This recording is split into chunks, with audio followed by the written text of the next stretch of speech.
Всем привет, друзья! Вы на канале Dream Life, и сегодня я хочу поговорить на тему аренды авто в Эмиратах, конкретно в Дубае и в Шарже. Я расскажу свой личный опыт, расскажу о ценах, страховках, депозитах, что нужно для аренды машины, ну и затронем немножко тему ПДД, дорог и штрафов.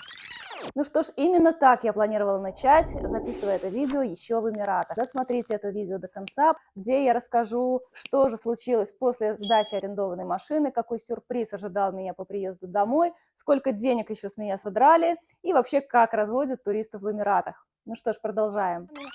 Давайте сразу расскажу о двух самых важных вещах, которые нужно знать, прежде чем арендовывать машину в Эмиратах. Во-первых, здесь нужно обязательно иметь международное водительское удостоверение. То есть это не наши пластиковые права национальные, а еще нужно иметь вот такой вот международный сертификат. Подробно о нем я рассказываю в отдельном видео, о том, как получить эту книжечку, сколько времени занимает. Вот здесь где-то будет ссылочка, ну и также ссылки размещу все полезные в описании к этому видео. Эта книжечка международная, с переводами на разные языки, и она действует с вашими национальными пластиковыми правами. Они должны всегда лежать вместе. В Эмиратах этот сертификат обязателен, и ни одна прокатная контора не даст вам машину без этого сертификата. Возможно, конечно, вам где-то удастся договориться, но в любом случае здесь все строго, и туристов у них хватает, машины на расхват, поэтому я не думаю, что кто-то из вас будет рисковать. Так что позаботьтесь заранее о своих международных правах, делаются они недолго, буквально несколько дней.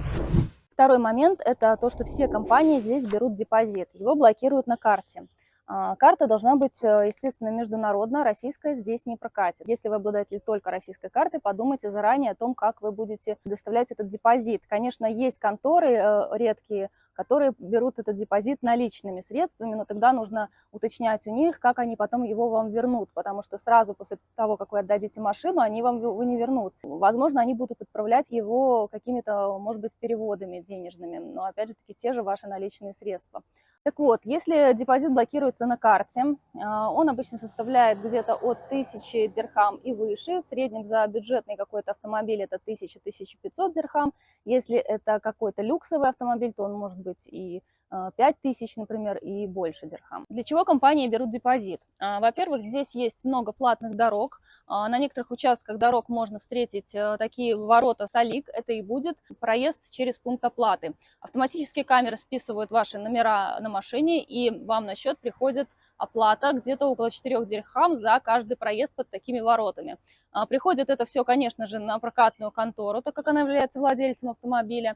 В конце вашей аренды, когда вы возвращаете автомобиль, вы можете либо оплатить все эти платные дороги на месте, либо у вас их спишут с депозита. Если эти суммы приходят сразу, то штрафы, например, приходят не сразу, а через 2-3 недели.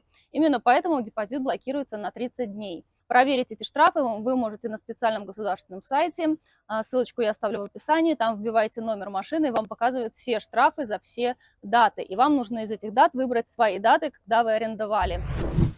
Теперь давайте поговорим о способах и о том, как лучше и где арендовать машину в Эмиратах. Первый способ, наверное, самый надежный, самый лучший, это заранее бронировать на сайтах-агрегаторах.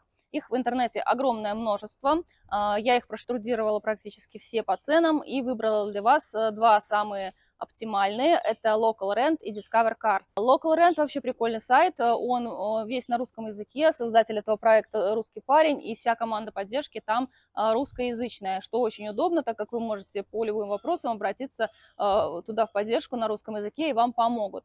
Еще одним плюсом этого сайта является то, что здесь принимают предоплату за бронирование автомобиля 15% российскими картами. То есть вы можете спокойно забронировать автомобиль российской картой. Но не забывайте про то, что депозит вам в местную компанию все равно придется блокировать с международной карты. Но чтобы узнать, какая контора берет или не берет депозит наличными средствами, вы можете также обратиться в компанию Local Rent, в техподдержку, и они вам подскажут и покажут, какие есть автомобили на этот случай. Еще один плюс этого сайта то, что здесь собраны компании местные, дубайские, с минимальными депозитами. Практически на все машины здесь депозит всего 1000 дирхам, на некоторые можно встретить 1500, что достаточно по-божески. Для Дубая это, можно сказать, минимум. На сайте простой интерфейс, там все понятно, можно заказать какие-то дополнительные опции, дополнительные страховки, доставку в какую-то точку города и забронировать и быть уверенным в том, что ваша машина прибудет в нужное время в нужное место. Но есть здесь еще и небольшой минус на этом сайте. То, что здесь они пока что работают только с дубайскими компаниями, которые расположены в Дубае. То есть, например, доставка в Шарджу будет платная. То есть в моем случае я прилетала в аэропорт и поселилась я в Шарже, и с компаниями с Шаржи они пока что не работают. За доставку компании берут где-то от $40 в одну сторону, то есть 40 туда, 40 назад. Некоторые умудряются брать даже вплоть до $100, то есть можно даже до $200 переплатить только за доставку. Так что будем надеяться, что компания когда-нибудь начнет работать с местными компаниями из Шарджи. Второй сайт Discover Cars тоже неплохой. Они работают еще и с компаниями, которые находятся в аэропорту, в том числе и в Шарже, и в Дубае. Так что можно заказать машину, забронировать сразу в аэропорту, который будет там находиться. Но здесь, на этом сайте, в принципе, цены неплохие, но сразу смотрите пункт детали бронирования, строчку депозита, потому что депозиты здесь немножечко зашкаливают, и минимальный депозит, который я нашла здесь, это 1500 дирхам, а на некоторые даже бюджетные самые микроавтомобили можно встретить и 2500 дирхам. Второй способ арендовать машину – это напрямую обратиться в местную компанию. Как найти местную компанию? Достаточно открыть Google карты, увеличить то место, где вы будете находиться, например, либо аэропорт, куда вы приезжаете, либо отель, который вы забронировали, ввести в поиске название Rental Cars.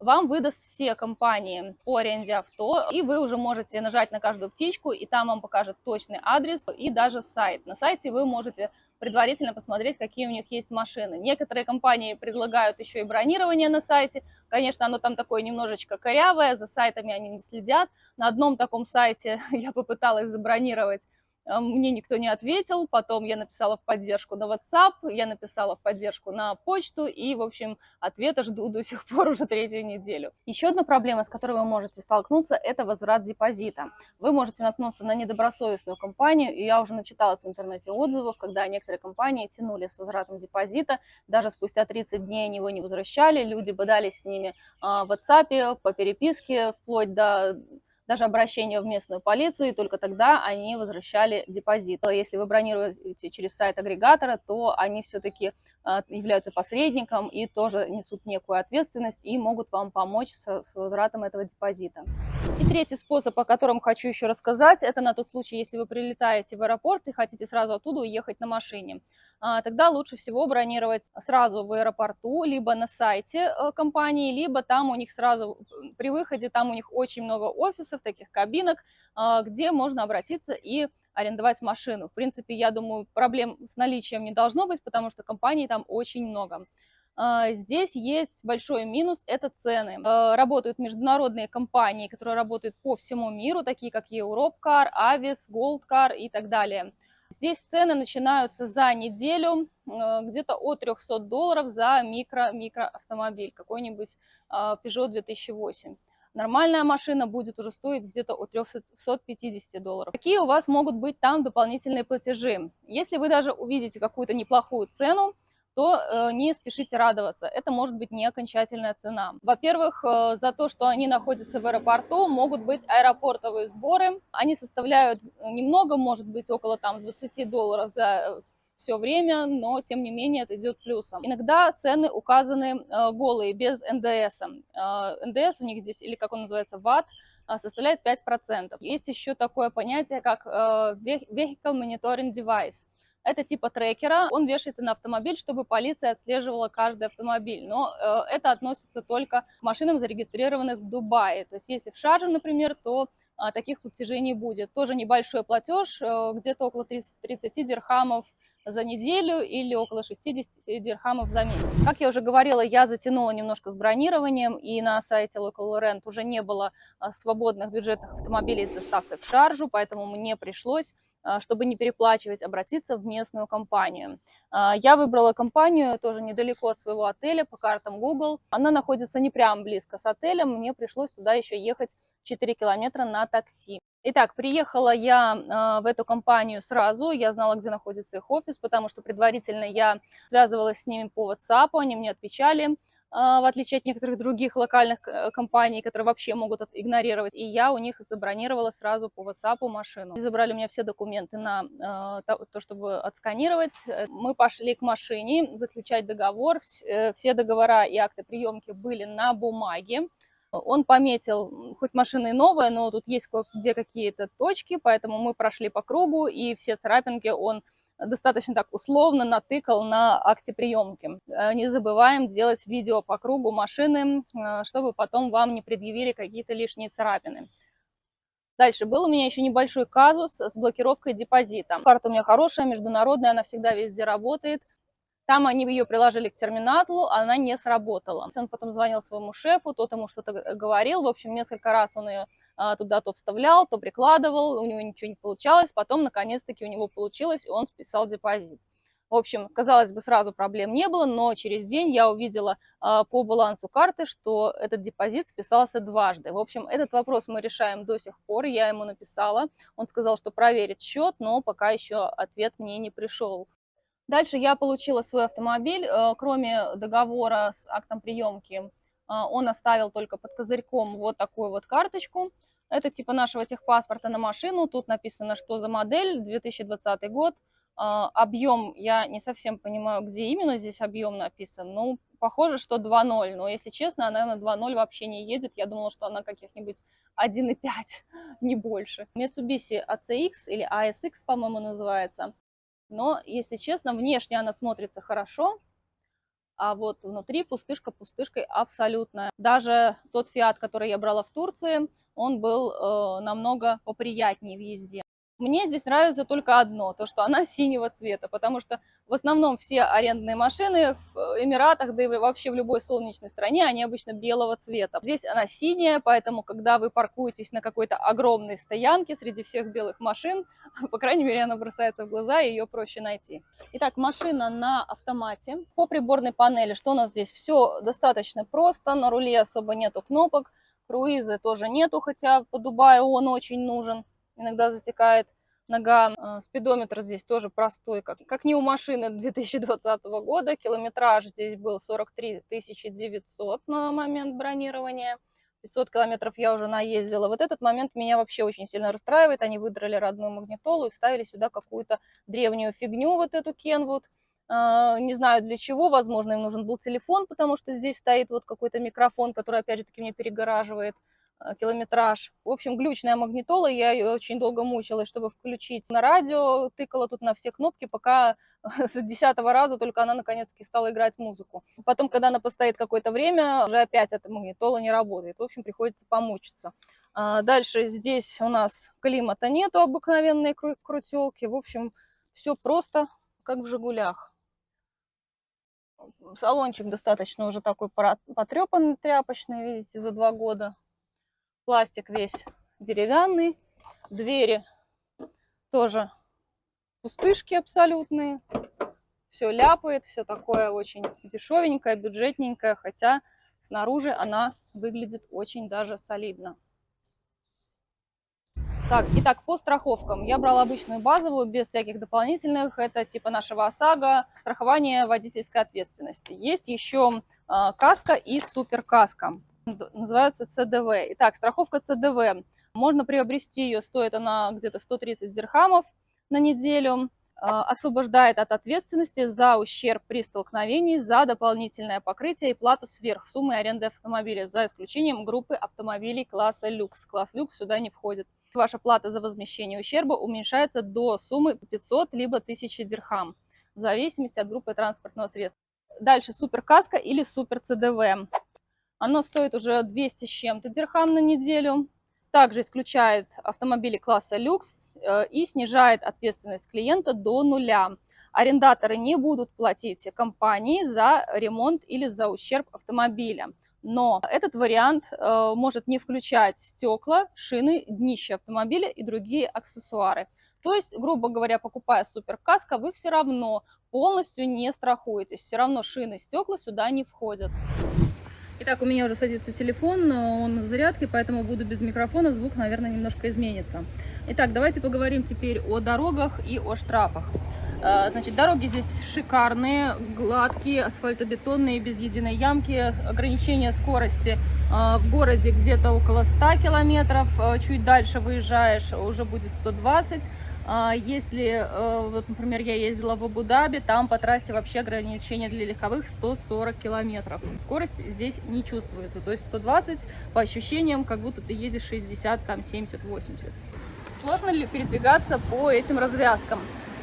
Многие боятся ездить здесь на машине, предпочитают такси, но могу сказать, как человек из маленького города, в котором всего 5 прямых дорог с ограничением скорости 50, нет никаких развязок вообще, нету паркингов каких-то подземных, надземных, нет шлагбаумов, паркоматов, вообще ничего, нет никакой цивилизации. Здесь езжу нормально. С навигатором он меня еще никогда не подводил, нормально прокладывает маршруты. Если вдруг вы какой-то поворот пропустили, то маршрут перепрокладывается, и далеко, как в Москве, например, уезжать на несколько километров не нужно. Камеры здесь повсюду, буквально на каждом столбе, и контролируют не только, например, превышение скорости, но и можно получить штраф за слишком медленную езду, за неправильную парковку. В общем, много за что. Все эти штрафы, как я говорила, приходят в вашу прокатную контору. Штрафы здесь не маленькие, поэтому старайтесь не нарушать. Итак, по штрафам. Превышение скорости до 10 км в час 400 дирхам, то есть где-то около 109 долларов. 20 км в час до 136 долларов. Вне безопасности здесь обязательные, за них тоже около 109 долларов. Вообще за рулем здесь практически ничего нельзя делать, ты должен ехать, держаться за руль и смотреть вперед. То есть здесь нельзя пользоваться мобильным телефоном, наносить макияж и курить за рулем. Штраф до 200 долларов. Не стоит кушать и пить напитки во время вождения. Проезд на красный светофор или игнорирование каких-то дорожных знаков от 136 долларов до 270 долларов. Нельзя останавливаться на трассе без уважительной причины. Как перевозить детей? Нужно обязательно детское кресло детям до 10 лет. На переднем сидении могут ездить дети старше 10 лет, иначе штраф тоже около 100 долларов. Ну а самое страшное, это, конечно же, езда в алкогольном опьянении либо под воздействием наркотических средств, лишение прав, конфискация транспортного средства и, возможно, даже арест.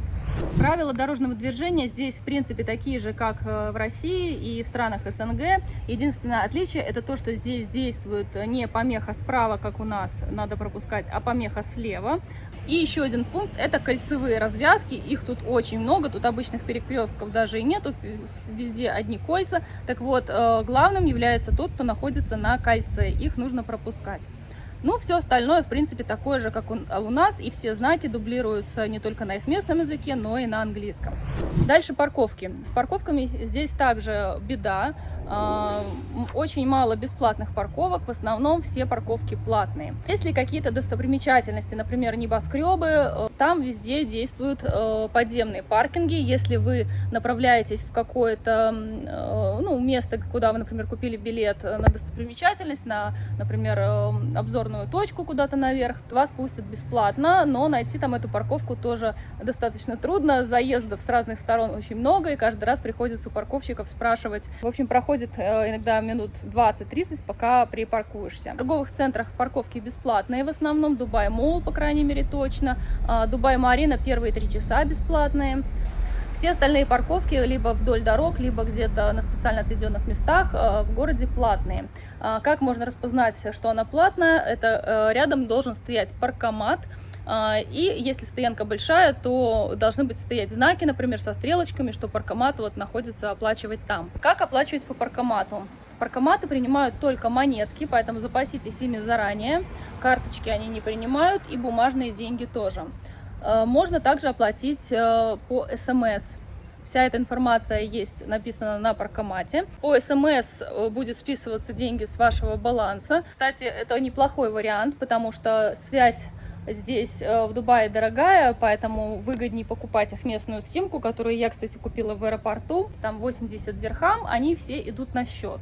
То есть, по сути, за неделю у меня спишется там где-то треть этой суммы, остальное в любом случае останется. И эти деньги можно потратить на парковки. Возле большинства достопримечательностей, каких-то парков, аттракционов, сафари-парки, рядом всегда есть большие парковки. Как правило, эти парковки бесплатные для посетителей, хотя они никак и не проверяют, посетитель вы или нет. Я много где была, и практически везде они были бесплатные. На всякий случай я об этом спрашивала еще у парковщика. Еще одна тема, которую я чуть не пропустила, это заправки и бензин. Стоимость бензина здесь везде почти одинаковая, ничем не отличается. 95-й бензин стоит где-то 0,8-0,7 доллара. То есть я заправлялась, например, по 40 литров каждый раз, выходила где-то 31 доллар. Здесь есть заправщики, то есть вы приезжаете на заправку, они вас заправляют, вы им говорите сколько. Почему-то они, когда я говорю 40 литров, каждый из них заправляет меня на 40 дирхам. То есть я конкретно всегда повторяю несколько раз, мне литров 40, и они почему-то каждый раз указывают 40 дирхам, и получается мне приходится еще второй раз им объяснять, и тогда они еще второй раз меня дозаправляют. Оплата здесь происходит не в магазинчике, как у нас на кассе, то есть первый раз я пошла в магазинчик, говорю, мне надо оплатить. Они меня не поняли, начали объяснять, что вы должны оплачивать там, вот где стоит моя машина. Особенно меня удивило, потому что я хотела расплачиваться карточкой. Вернулась назад, и оказывается, у них оплачивается это все на месте у заправщика. У него там есть свой терминал, он выбивает чеки. Ну, а теперь переходим к самому интересному. Как происходил возврат автомобиля и что же было интересного дальше? Сначала вернусь к теме двойного списания депозита, о котором я говорила раньше. Значит, на следующий день, когда я еще находилась в Дубае, когда я с ним переписывалась, он нашел все-таки эту транзакцию и потом по моей просьбе без проблем ее аннулировал. То есть деньги мне вернулись обратно на баланс. Насчет первого депозита. Он был заблокирован, то есть на балансе он списался, то есть у меня сумма была меньше. В транзакциях, если посмотреть, эта транзакция была pending, то есть в ожидании на рассмотрении. Если мы зайдем в детали этой транзакции, там было написано pre-authorization. Это слово он мне повторял несколько раз, что это не блокирование, это не снятие, это pre-authorization. Я говорю окей, но я еще не понимала, что это значит. Об этом поговорим чуть позже. Возврат автомобиля у меня прошел, в принципе, без проблем. Я привезла его в назначенное время назад в офис. Сотрудник другой уже вышел, все осмотрел хорошенько, лазил с фонариком, потому что было уже темно, и под днище, и сверху, в общем, ничего нового не нашел, естественно, и подписал мне акты, все было в порядке. Я потом спросила, как мне оплатить мои платные дороги. Мне оплатить сейчас карточкой, либо вы спишете эту сумму с депозита. Они сказали, что без проблем мы это спишем с депозитом. Окей. И я счастливая улетела домой на родину. И на следующее утро я просыпаюсь, беру в руки телефон и вижу с ужасом всплывающие сообщения. Этой компании списаны у меня деньги с карты, две суммы на 481 доллар. При этом я судорожно захожу на карту и вижу, что тот депозит, он все еще остается заблокированным. То есть 281 доллар заблокирован, и почти 500 они еще списали. В общем, вот такой вот холодной водичкой меня окатили с утра. Я начинаю с просони судорожно лазить по транзакциям, по своей карточке, пытаюсь что-то понять по ним. Пишу им на WhatsApp, они не отвечают, потому что у них выходной, но при этом как-то с утра они списали эти деньги. 48 долларов, это я так поняла, это были проезды под Саликами, под воротами. Ждала следующего дня, и наконец-таки они мне ответили. После сдачи машины и списания денег с карты они отвечают очень неохотно. Наконец-таки мне на почту прислали отчет о штрафах с их фирменным логотипом сверху. Первый штраф, полученный в Абу-Даби, 9:58 утра, в первый день моего отпуска. По времени все совпало, я туда в это время ездила. Штраф на 800 аж дирхам. Как вы думаете, за что? Та-дам! За отвлечение на мобильный телефон. Об этом чуть позже. Второй штраф был получен в последний день моего отпуска в Шарже. Вообще непонятно за что, расшифровки никакой нету, написано external fines. Отвлечение на мобильный телефон. Прекрасно. Зная все, за что можно получить штрафы, об этом я рассказывала вам ранее, что нельзя ни отвлекаться на мобильный телефон, ни кушать, ни пить, ни есть, каким-то образом я получаю такой штраф. При этом я за всю поездку, за 160 километров из Дубая в Абу-Даби ни разу не разговаривала по телефону, ни разу ни с кем не переписывалась. Более того, терпела все эти 160 километров, чтобы, не дай бог, не взять бутылку воды, не попить. А вы представляете, в жару 40 градусов, когда ты едешь с кондиционером, который высушивает весь воздух, едешь в этой жаре, и ты не можешь попить. И я боялась попить даже на светофоре. И тут мне приходит штраф за отвлечение на телефон. нету ни фотографий. Был единственный вариант, думала, что может быть, когда я приехала уже в сам Абу-Даби, когда я стояла в городе на долгом-долгом светофоре, сняла там или сделала фотку какого-то красивого здания. Но потом я вспомнила, что я по дороге некоторые моменты снимала на GoPro-шку, которая у меня висела на козырьке как видеорегистратор. И, о чудо, я просмотрела запись, и как раз в эти 9:58 у меня есть минутная запись. Если посмотреть внимательно, здесь вообще даже нет никаких камер. Это еще до Абу-Даби, только подъезжая по трассе к городу, вы видите, вот так вот ездят злостные нарушители в Эмиратах, за что получают штрафы по 800 дирхам. Конечно, камера могла стоять где-то за секунду до того, как я включила камеру, и не попасть в эти 9:58 именно в эту секунду. Я, посмотрев это видео, абсолютно точно знаю, что я ничего в этот момент не нарушала, потому что, как вы видите, это была трасса, не было никаких ни съездов, ни поворотов, ни разворотов для того, чтобы я как-то там могла запутаться и взять навигатор, посмотреть его поближе. И я знаю точно, что в этот момент у меня телефон лежал где-то внизу, и я спокойно ехала. Возможно, где-то что-то махнуло рукой, возможно, он где-то посчитал, что когда я включила камеру спереди, что это что-то там отвлечение на какой-то гаджет. В общем, если честно, попахивает каким-то разводом для туристов. Первая мысль, конечно, у меня была то, что эти штрафы пришли на инвойсах именно прокатной конторы, что может быть вообще-то какая-то липа.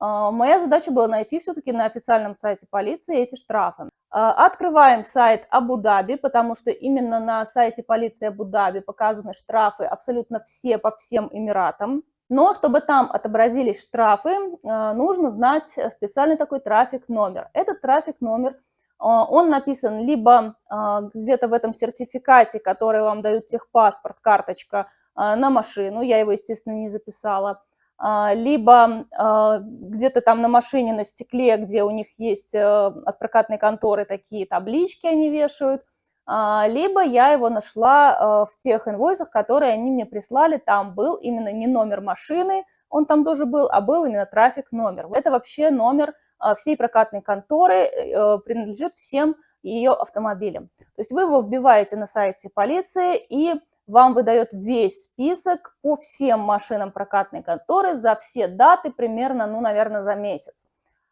Вы только посмотрите на этот список. Вот одна дата.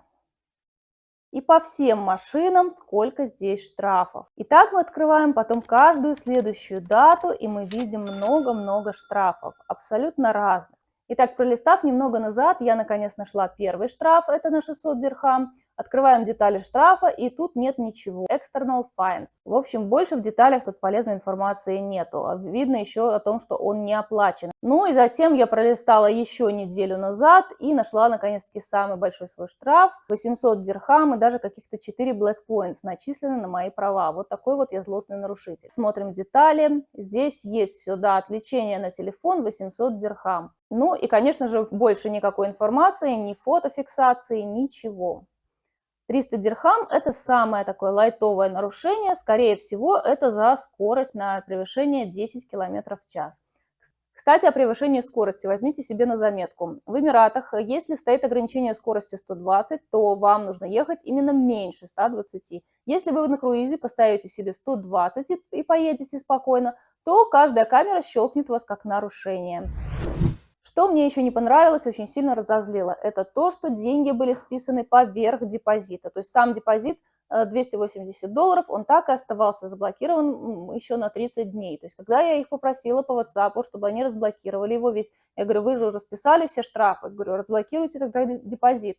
Они сказали, что нет, мы не можем, это pre-authorization, он мне опять повторил, что ваш банк разблокирует через 30 дней. Pre-authorization – это, я так понимаю, их доступ к моей карте. Абсолютно не важно, сколько у вас там заблокирован депозит, 1000 дирхам или 2000 дирхам. Пишут в любое время сумму, которая им нужна. Хоть даже если вы там наездите штрафов, вам нащелкают на $1000, они тоже ее спишут, если вам позволит баланс карты. Поэтому мой совет – обнуляйте карту, вставляйте на ней только сумму депозита, чтобы они заблокировали, ну и если вы расплачиваетесь, например, карточкой, то сумму этой аренды самой. Меня разозлило то, что они списали деньги буквально сразу на следующий день после сдачи машины без моего уведомления. По законодательству Эмиратов эти штрафы можно оплатить вообще в течение года.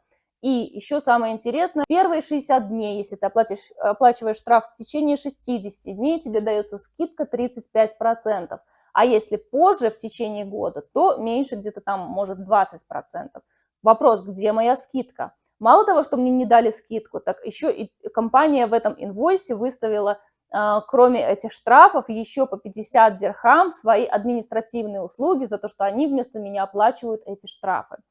И тут встает еще один вопрос у меня в голове, а не зарабатывает ли компания таким вот образом? То есть, оплачивая штрафы, получают эти скидки в 35% и забирают их, грубо говоря, себе. У меня в голове очень много вопросов и противоречий по поводу этого всего, поэтому я решила оспорить эту транзакцию, подала спор своему банку, мы уже 2-й месяц решаем этот вопрос, пока тишина. 2 раза я уже предоставляла какую-то информацию, которую они просили, ну, в общем, не знаю, как все решится. В общем, проанализировав данные этого сайта, все эти штрафы на все машины, я могу сделать вывод, что это определенный вид бизнеса. Ну что, друзья, у меня на сегодня все. Вот такой вот печальный, неоднозначный опыт у меня получился в этот раз по аренде авто. Так что будьте бдительны и, кстати, напишите в комментариях, попадались ли вы на какие-то такие вот непонятные моменты со штрафами, или вас списывали деньги за какие-то повреждения автомобиля. В общем, пишите весь свой опыт в комментариях. Ну, а от меня, как всегда, всем удачи, всем пока.